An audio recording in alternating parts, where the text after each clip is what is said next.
Tonight, 4 stories, 4 examples of failure to deliver good public services. No homes, no hope. The housing crisis is impacting families here every day. How can we plot a course out of it without sufficient money? The Health Minister goes in hard on the Belfast Trust over problems in the cardiac surgery unit. We'll have the latest. Crumlin Road Jail and Crumlin Road Courthouse. One is thriving, one barely surviving.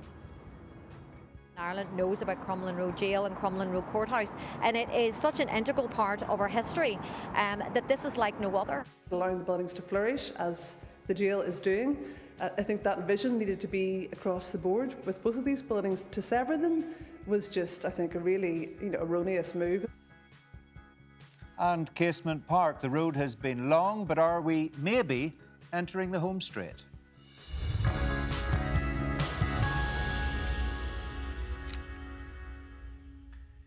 The Executive has committed to building more social homes to deal with the housing crisis. Yet on Monday, the Minister responsible for housing told the Assembly fewer homes would be started this year than last because he doesn't have enough money.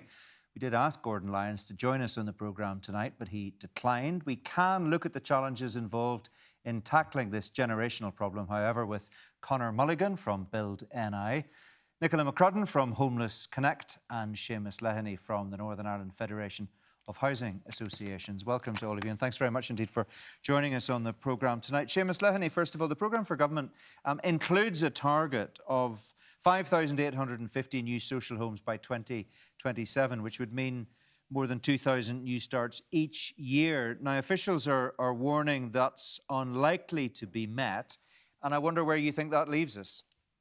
Well, it leaves us in quite a predicament here, Mark.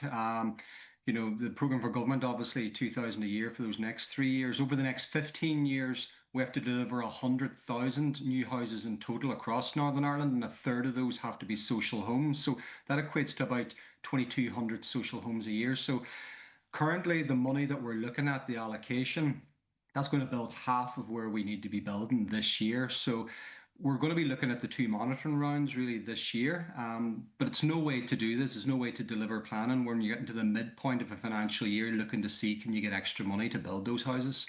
And you are firmly of the view, as I understand it, that a multi-annual budget is essential if targets are going to be met. Why do you think that's so important?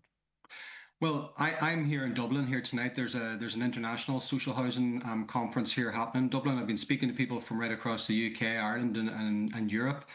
And when I've spoken to housing associations, they've said the need for that multi-year budget, because housing associations are going out and they're buying land today. They're paying back the loans on that money tomorrow. If they're not getting the grant to build those social homes for 1, 2, 3 years, they're spending a lot of money on paying loans on land that's not receiving any income. So they're doing that at a risk. And at the moment, housing associations build social homes and they carry the full risk for that. So it's not a great way to do that. And, to create a pipeline, we need to create a pipeline for the like of Conor's members to give them some certainty to invest in the construction sector here as well. There's a question about the powers that the Housing Executive has that might enable it to build more houses and leverage more funding. Do you support the changes that would be necessary to allow that to happen? And do you think it's a real possibility in the current circumstances? Yeah, listen, the more hands on the oars, we're in a housing crisis. So if the Housing Executive can deliver new homes and find a new means of funding that, that's the way to do it. Housing associations will certainly keep doing. We've been building social homes here for close to 30 years, solely doing that. If the Housing Executive can pitch in and help with that, listen, more the better. It will help us get to those targets. But we're focusing basically on that housing association grant, because the way we do it at the moment, for every £100 that the Assembly gives us to build social homes, we go out and we raise an additional £84 to match that. So we're not just looking at sole grant or government funding, but we're almost match funding that. And so that way we build more houses. Conor Mulligan, there is an issue here with the availability of social housing, and that's one thing, and we'll talk more about that. But there is also just the general issue of our capacity to build houses, and you represent house builders here on the programme tonight. And there is a major problem, we've touched it touched on it in this programme before, and that is the way in which our wastewater infrastructure is causing difficulties and it is preventing housing happening at the level you would like to see. How big a problem is it? It's a massive problem, Mark. We're building about 5,000 houses a year. About 1,800 of them are one-off in the countryside, so that's about 3,000 private new houses and developments we're building. We should be building about 8,000 or 10,000 houses every year. You know, the direct impact of that we're seeing is in rising rents and rising prices. So there is a knock-on effect. You can see a direct connection Absolutely. between the inability to build the number of houses that need to be built as you see it and what that does to the housing market more generally. Yes, it's been building for a few years, but it's reached a tipping point now where the rental market has made a massive jump. And just explain the connection. Why has house building and the inability to do it at the level you think we need got an impact on the private rental market? Well, if we should be building 7,000 or 8,000 houses, if we're only building 3,000 houses, that's 5,000 people that have to go elsewhere. They're either going into the existing housing market and bidding up houses, or they're going into the rental market. That's roughly 50-50 split on that. So you have an extra few thousand people every year chasing a limited number of houses. So every house that's put up for rent, there could be 20 people looking for it. Okay, so it's just a pressure within the marketplace, and that means that prices go up. As far as dealing with that issue of the wastewater infrastructure concerns, do you think we're making any progress at all? I'm just thinking a few weeks ago, the Agriculture and Environment Minister, Andrew Muir, told me on this programme that the Infrastructure Minister, his colleague in the Executive, Liz Kimmins, had her head in the sand in terms of her dealings with Northern Ireland Water. Do you agree with him? Do you think he's got that right? Well, it is a very difficult issue, and I have a lot of sympathy for Northern Ireland Water too, because there's been massive underinvestment in the system for years. This just didn't come up overnight. The problem with it is that they're forcing us to stop building new houses. And if we just explain for a minute, the problem with the treatment of wastewater, it's not the sewage coming from houses, it's the amount of rainwater that gets into the system. And that's predominantly from older houses, 20, 30 years old, that are connected to the combined sewers. So an older house generates about 100,000 litres of waste every year, plus it takes in all the rainwater off the roof, so it could be 150,000 litres of water that all has to go down to the treatment plant. And in times of high rain, that gets inundated and pollution issues take place.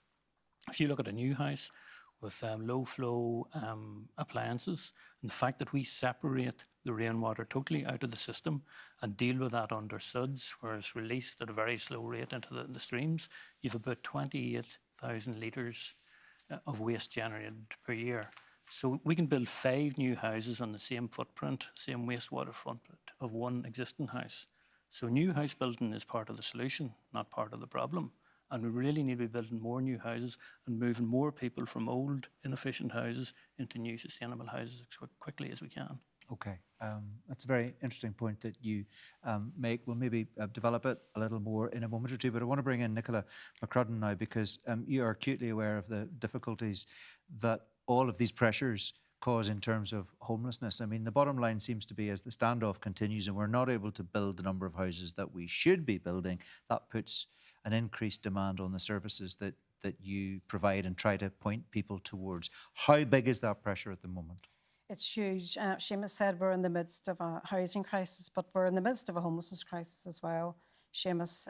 The waiting list has 49,000 households on it, and 30,700 of those are entitled to housing through the homelessness legislation. So the Housing Executive has a duty to house those. Now, we simply can't solve homelessness if there isn't an adequate supply of social housing. And we're quite alarmed, frankly, that the programme for government has set down these targets, but yet the Executive hasn't made the necessary funds available to make it a reality. So we're in a situation now where we're seeing more people coming into temporary accommodation sector, and the Housing Executive having to pay huge amounts of money to the private sector in order to keep a roof over people's heads. So we're talking £26 million are being spent annually, and 16.5 million of that on hotels and B&Bs. It's not right that anybody should be in temporary accommodation. It should really be an emergency stopgap.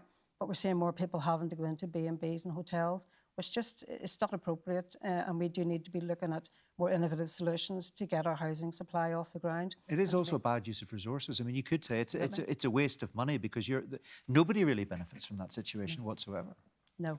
And we need to turn that around, and I know the housing executive is looking at ways of doing that. There isn't an easy solution to it. Ultimately, what it comes back to is house building and more affordable homes. So the Minister did announce that there will be funding coming down for prevention of homelessness. There will be a grant there, and there are ways that we can intervene, but ultimately, if there aren't the homes available, it's going to make solving the homelessness crisis extremely difficult. And we're talking about children and families living in temporary accommodation, and that's the reason why we're here at the end of the day. We're all working together to try and create those homes, to give people the life opportunities that you and I have. And those families must feel that they are chasing a moving target, because as the lists get longer and the rate of house building fails to meet the level that it should be meeting. I mean, some people would say the programme for government maybe isn't even as ambitious as it could be, but those targets aren't even being met, and we've already discussed that with Seamus. The possibility of people getting a home that they can call their own is getting further away from them rather than closer. Absolutely, that is the case. But, we do need to give people hope as well. We have a housing supply strategy. That is the roadmap. The Minister launched it in November 2024. And we need to get behind that. We need to make sure that the right people are around the table. It's a whole system approach. And the consumer voice is there as well, to make sure that together, collectively, we are preventing homelessness and tackling homelessness and alleviating it through the supply of homes. OK. Seamus, I just wanted you to pick up on something that Conor said there. He said that new house building is part of the solution, not part of the problem. But you've been on this programme before, explaining your experience with the wastewater infrastructure logjam. Do you have some sympathy for the way Conor, who represents private developers, of course, is expressing himself tonight? Does he have a point? Yeah, he does have a point. There's no doubt about it. We're seeing, especially in areas of the highest housing stress, that's where Northern Ireland Water have the greatest pressure. Places like North Belfast, Foyle, Newry, Dungannon, etc.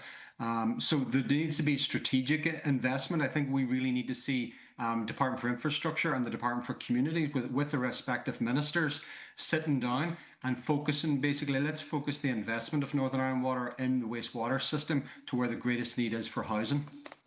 And the Minister has said, of course, that he is fully committed to building as many houses as he can, and he is committing as much of what is left within his budget to house building as is possible. But he simply, he says, does not have the resources he needs to meet the targets that are in the programme for government. And it's all very well to talk about the, picking something up in the June monitoring round, but that's never going to solve this problem. That's only ever going to be a sticking plaster. No, and I picked up on what the Minister said, and what we welcome what the Minister said. Maybe there's new ways of doing things, and we would agree with that. I think things have changed since maybe we came up with the rules how we build houses beforehand. Two examples that the Minister has referenced that we would welcome some changes. One is the use of public land. Northern Ireland has swathes of publicly owned land that's lying dormant.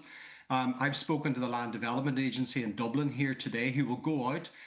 In the south, the Land Development Agency now get first refusal on all public land, and then they zone it and put it through planning. The other thing is how we build houses, Mark, the cost of it. We spend a lot of money on building social housing on costs that were in the design guide. The Minister's looking about how we can strip out some of those costs, and we can certainly do that and make houses cheaper to build. OK, interesting point. Conor, one last question to you. I think the department has referred to developer contributions being part of the solution here. Is that a runner, or is that simply not financially viable as far as you're concerned? I mean, some people would say, well, you would say that is the case, and maybe you do need to take a little bit more of the heavy lifting on your shoulders. Well, private house builders have been. To produce the SUD system, it costs hundreds of thousands on every site, the amount of work we have to do to separate the storm water from the foul water. But going by the consultation document coming in, we're looking to load the cost of this onto pretty much 3,000 or 5,000 new houses every year. Just to put that in perspective, that's 0.4% of the total amount of houses in Northern Ireland. All them houses are connected, or most of them are connected to the sewer system. Most of the problems are with the older stock that are allowing rainwater into the system.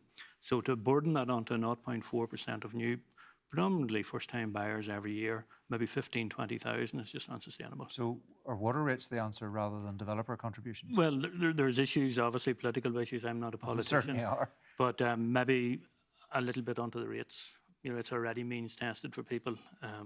So maybe that's a fairer way of doing it than just lumping it onto a very small part of the population. Okay, that's a whole other debate for another night. We've scratched the surface on that one. It's a huge issue. We'll come back to it. Thanks all very much indeed for coming in to join us tonight. Now, last week we brought you the story of bullying accusations in the cardiac surgery unit of the Belfast Trust. Today, the Health Minister took action, enforcing the highest level of performance accountability. Here's some of what Mike Nesbitt had to say. What I have announced today is the first of a planned series of interventions for the Belfast Trust. And moving them up to level 5 is not about a punishment, it's about providing the assistance and cooperation from the department to make sure that they can get the culture and the behaviours within the workforce where we need them to be. From my point of view, there are two issues. There is the proven cultural and behavioural issues within the clinical surgery unit. And the independent report has made recommendations, and they need to be clear it is up to the Trust and the Trust Board to make sure that those recommendations are implemented. The Health Minister, Mike Nesbitt, outlining his plans for the Belfast Trust. Well, let's discuss the move with Diane Dodds, who sits on the Health Committee at Stormont. Welcome back to the programme. Diane Dodds, do you support the Minister's move? I do welcome the Minister's move. I think it is well beyond time. You know, Mark, that I have called for special measures for the Belfast Trust on a whole range of issues for a very long time now. So it is well past time that it was done. And I hope that when the Minister shows us the full detail of what he proposes, that it will be comprehensive, that action plan that the Trust has to bring forward will actually deal and cover with all of the issues within the Trust, and that includes the issues around management as much as it does the issue around culture and behaviour. What do you think it means in practical terms? Well, the Minister said he's requiring an action plan from the Trust. He wants to see how they're going to implement that action plan. What I want to see in that action plan is measures that deal with a range of issues in the Trust. We know that the Belfast Trust has been involved over the years in a range of really difficult issues that they have failed to deal with. This latest one is the result of very weak management that actually hasn't dealt with the problems in the situation, and they must get a grip of it. Also, I think what some people might find hard to understand is if this is about failures in management, failures of management in the past, why is the onus on the Trust to resolve these problems? Because the Minister said today, let me just quote him, to be clear, he said, it is the responsibility and duty of Belfast Trust, its senior executives and board, to deliver the action plan for improvement and to ensure that it leads to tangible improvements in the culture and working environments for this important service in Belfast Trust. So he's asking the Trust effectively, is he to mark its own homework? Well, in a sense, the Trust is the employing authority, so it is the responsible authority for implementing some of these. But absolutely, the Minister and the Department has a responsibility to bear. Remember, 2020, the Royal College of Surgeons bring forward a report which talks about a toxic, hostile atmosphere in the Royal Group of Hospitals. In 2023, the department itself, the Health Minister's Department, commissions a report into exactly the same issue. Nothing was done about it. And what we need is to see action about it. I'm not precious really about who does it, but we need and we cannot proceed and go forward without action. And the Minister must take his share of the responsibility in that as well. Presumably the appointment of a new Chief Executive for the Belfast Trust is a very important part of this process. Well, I'm presuming, I mean, this was going to happen anyway. They have an interim chief executive now. They've had a series of chief executives and a lot of interim directors within the Trust itself. So there's a lot of swirl in the management structure as well, which needs to be sorted out. But the appointment of a new chief executive could give them a new starting point to go forward. But in that, we must see, and staff deserve an atmosphere that is respectful and safe for them to work in. And we must see that change in culture and measures that actually demonstrate that. OK, and I presume that you and your colleagues in the Health Committee will continue to keep a very close eye on developments in the Trust and the Minister's oversight of it. I just want to ask you finally about one thing. Last week on this programme, you said you believed the issue of bad behaviour, a bad culture, bad attitude, could extend well beyond one unit in one trust. Are you still of that opinion a week later? Yes, I absolutely am. In the intervening period, Mark, I have been humbled and touched by the number of people who have got in touch with me from across Northern Ireland who talk about the issue of poor behaviour in the workplace. All of our staff deserve a safe, respectful workplace. And I've just come from the Nurse of the Year Awards, where we have people who do heroic things to look after us when we're at our sickest and most vulnerable. They deserve better than what they're getting. OK, so you will continue to keep a very close eye, but we must be prepared for further revelations, just very briefly. Well, I think that we need to keep an eye on what's going on. The Trust still has to tell us about the maternity hospital and how it's going to open it safely as well. So there's lots to be discussed. All right, we need to leave it there, Diane Dodds. Thanks very much indeed for coming in to join us. We appreciate it very much indeed. Next to the story of two iconic Belfast buildings divided by their treatment since they closed almost 30 years ago. The Victorian Courthouse on Belfast's Crumlin Road has quietly sunk into disrepair, though there are now ambitious plans to redevelop it. The jail on the opposite side of the road has enjoyed public and private investment and is now a magnet for tourists and home to a newly established whisky distillery. I've been looking at the contrasting fortunes of the two buildings in North Belfast.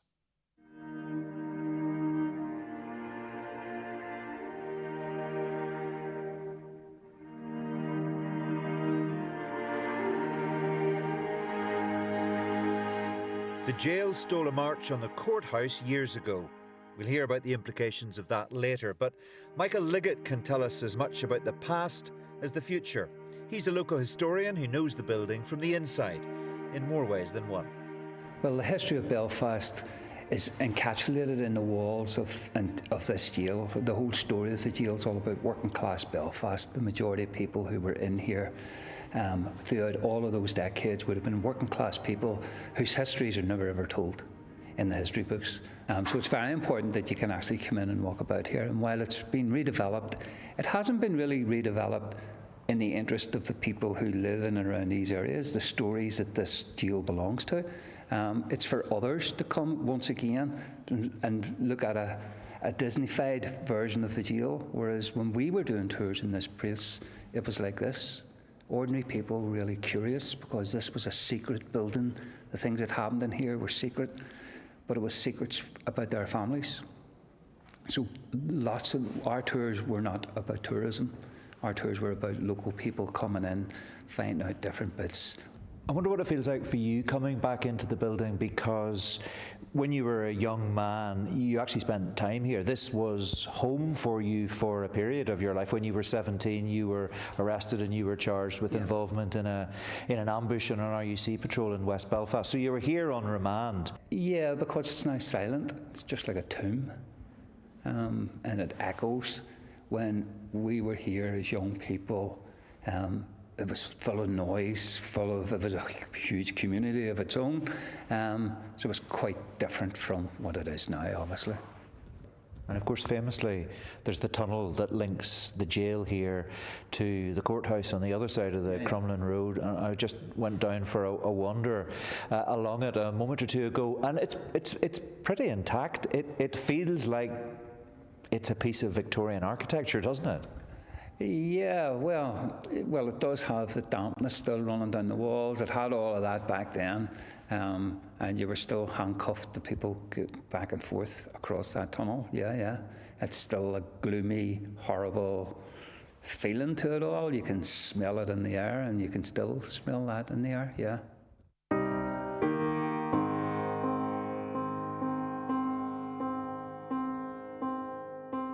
We're in a different part of the jail now. It looks broadly the same as where we've just been, but there's a whole new dimension to what goes on here. The corridors might look familiar, the cells are still here, but it's been transformed into a working distillery, and the man who's in charge of the operations is the CEO of McConnell's Distillery, John Kelly.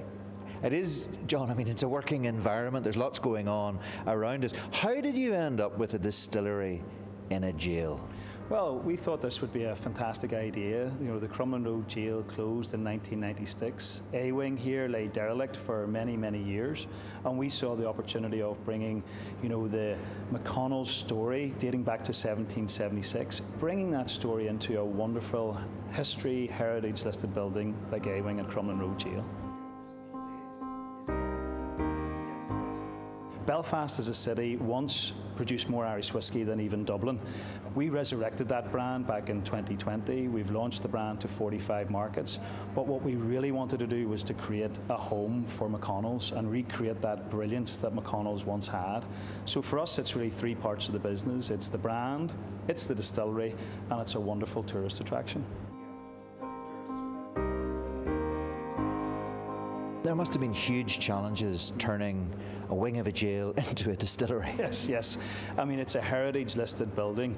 We had two architects working on the project, the heritage architect keeping an eye on the architect who was actually doing the building. But one of the main challenges for us was you couldn't break the walls outside of the building. So how do you get those wonderful copper pots into this building if you can't take them through a space in the wall?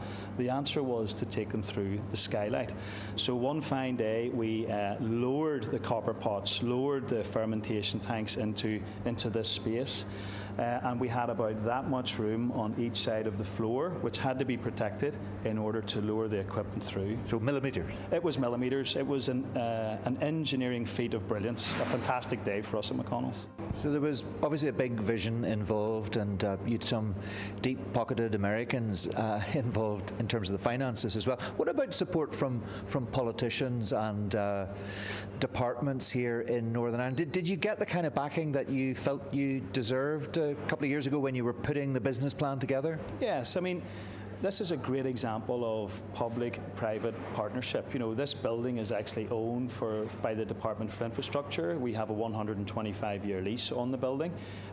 So it was a great example, I feel, of private money coming, in this case, from the United States of America, who saw the opportunity of bringing distilling back to Belfast and relaunching the McConnell's brand, but combining that investment from the US with some support from Invest Northern Ireland and the Department for Infrastructure and the Department for Communities.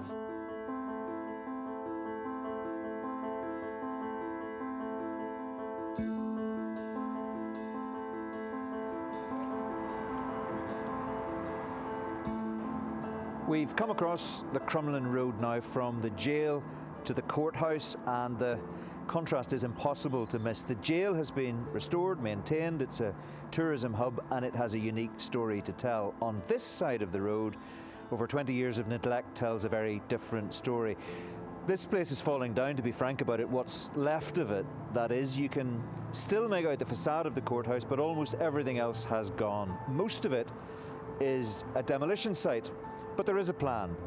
The site has a new owner, the Fermanagh businessman David Mahan, and there is a scheme to redevelop it, and the architect behind that scheme is with me now, Johann Muldoon from Manor Architects. Johann, is this the last chance saloon for the courthouse? Absolutely, Mark. I think that for anyone that has followed the tale of the courthouse, we're all very much aware of the number of proposals that have been put forward, and as we stand in front of it today, we can see that what is left is very little of the original fabric, and the challenge with any of these projects is to find a suitable, economically viable proposal that actually has longevity. So their plan, your plan, because you're one of the key people designing it, is a mixed use proposal. There seems to be a bit of everything in there: hospitality, education, tourism, health and well-being, commercial office space. Do you have to have that range to make it work? I think what it really comes down to, Mark, in a scheme like this is that when we're dealing with heritage and we've got the jail just opposite, it's about establishing links between what is the heritage on this side of the road across to the jail. And for us, what's important is finding a use for what is the heritage at the front, and then our proposals will see a partial demolition and a new build to the rear.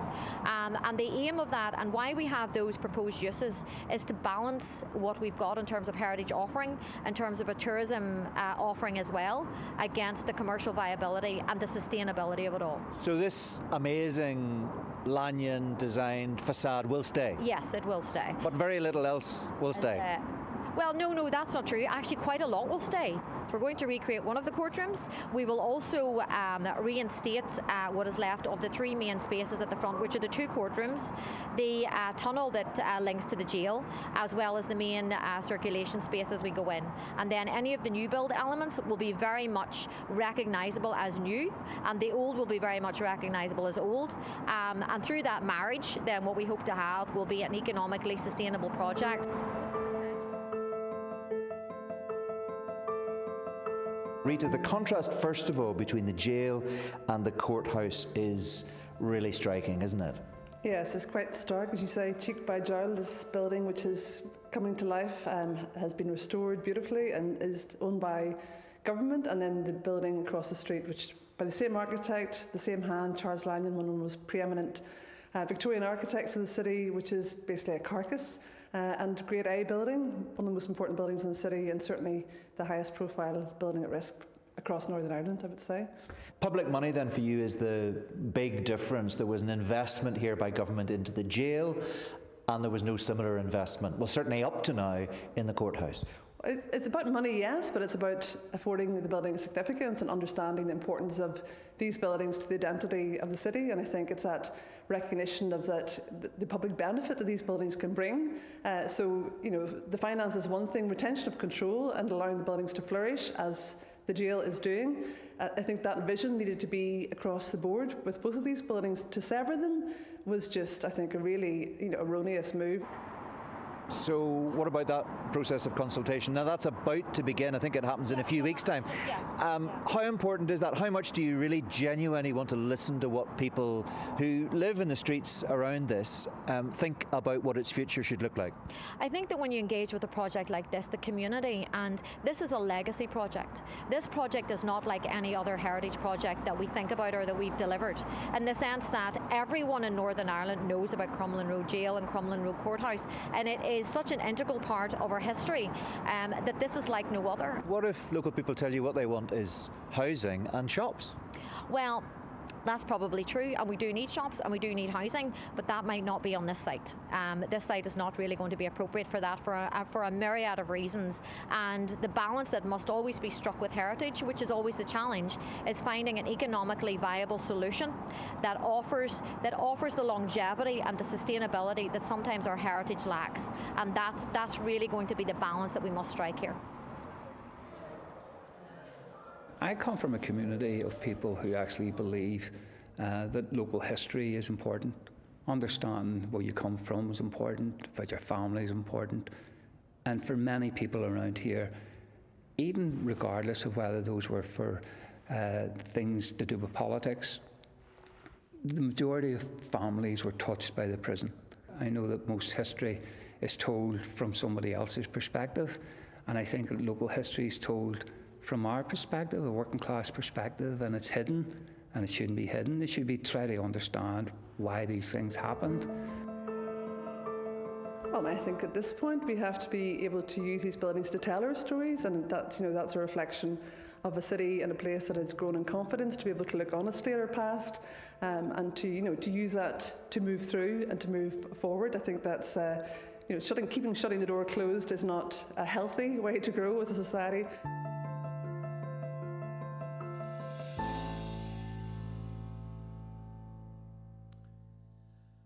And you can hear more about the contrasting fortunes of those two iconic buildings in the latest Red Lines podcast on BBC Sounds or wherever you get your podcasts. Now, finally tonight to what seems like the never-ending saga of Casement Park.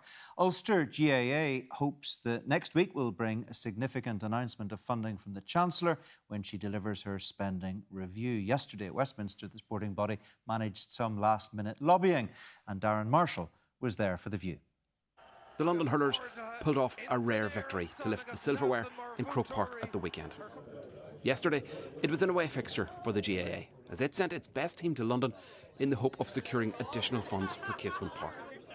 This Westminster event, organised by Saoirse Eastwood, was attended by UK ministers, civil servants, MPs and Lords. With all eyes focused on what the Chancellor may or may not announce next week, the NIO Minister Fleur Anderson, whose sons played GAA in London, wasn't giving much away. Absolutely understand that you're paying very close attention to another flagship project, Casement Park, and I know how important this is to the GAA community. This was an attempt by GAA officials and other local representatives to lobby Labour MPs and ministers. But those MPs will have their own wish list. Does that put Northern Ireland at a disadvantage? I think people underestimate how much influence Northern Ireland has. It's a small place. It has an enormous influence over politics in GB. So not having any Labour MPs in Northern Ireland doesn't reduce Northern Ireland's voice. Given the financial situation, though, with other competing pressures and the dire state of the public finances, can you see Rachel Reeves making a contribution to this? Yes, of course there are pressures on public services and money has to be found for that, but it doesn't mean there's not money available for big projects that are investment projects that will generate employment, generate tourism, generate economic opportunities in the future. Lord Murphy is a former Northern Ireland Secretary. You know Northern Ireland politics very well, and you know that the GAA is primarily supported by people from a nationalist background. Yeah. When it comes to safeguarding the union, do you think Rachel Reeves can afford not to put money into Casement Park? But obviously, both her decision and any decision that the Secretary of State for Northern Ireland makes on this has to take obviously into account the points you've just made. But it's always a balancing act, you know, and the issue is that all communities in Northern Ireland should benefit from the spending review that comes, at least I hope they will, not least this. Adam Joggy is a Labour MP and sits on the NI Affairs Committee. The piggy bank is empty. I think it's broken, actually. I think the Tories smashed it good and proper, which is why he called the election early, I suspect. So where could the Chancellor find any additional money to invest into a sports stadium in Belfast? Well, it's about priorities, right? And I think it's also about making sure that we give all our people something so that everyone feels invested in A, where this country is today, and B, where we want it to be. Does that mean you think she should contribute millions or tens of millions to Casement Park? Look, it's not for me to tell the Chancellor what to do. What do you think? Well, I think there's certainly reconciliation and bringing people together is important, right? And making sure that people feel they have a stake in this country is important too. The GAA say they are quietly optimistic of good news next week. It's a totemic issue for the GAA community, and we believe that we've made our case, and we're cautiously optimistic that next Wednesday we're going to get positive news. Clarity for Casement may come on Wednesday. Certainty may take many more weeks of negotiation. Darren Marshall reporting. That's all we've time for tonight. I'll be back at the weekend with Sunday Politics at the usual time of 10 o'clock on BBC One and iPlayer. And if you want to catch up on this programme or any of our politics programmes and podcasts, you can now find all of them in one place. Just go to bbc.co.uk/newsni or the BBC News app and scroll down to find them all together. For now, though, from everyone in the team, thanks for watching. From all of us, good night.